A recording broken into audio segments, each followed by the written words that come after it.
Greetings, dear people of God at Trinity. Thank you for joining me yet again this week.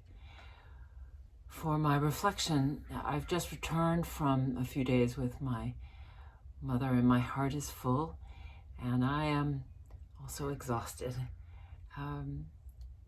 So I was thinking and praying and wondering what I would share with you, the whirling thoughts about life and aging, and about the incredible weekend that is being planned, has been planned for us all at Trinity, June 5th, on Saturday, and June 6th, the Sunday service, to ask prayerfully and together what it means, what it might mean for Trinity to reach out actively, to do justice and love mercy and walk humbly in our own neighborhood, in our local community, as a beloved community.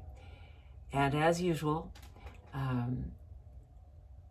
something arrived in email form from my beloved and dear friend, Becca Stevens, with whom I shared a few days last week to celebrate the graduation of this year's graduating class of Thistle Farm survivors and leaders who've gone through a 2-year program living in a home to recover and learn to not just survive but thrive. It was fantastic, so full of joy. And as some of you know, we at Becca and I offered the reflection last week together, sitting on a swing in Beersheba Springs.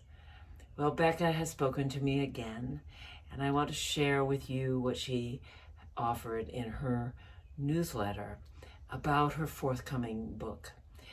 I'm not being paid to offer this invitation, but let me tell you, I offer this invitation to you all to read her book coming out in September called Practically Divine. And this is an excerpt, and I choose it because I think it speaks to us about the weekend coming up, June 5th and June 6th, about translating love into action. Introduction, an excerpt from Practically Divine. Standing in a geranium field, smelling the dark soil fertilized by rabbit poop, is different from reading about the healing properties of geraniums.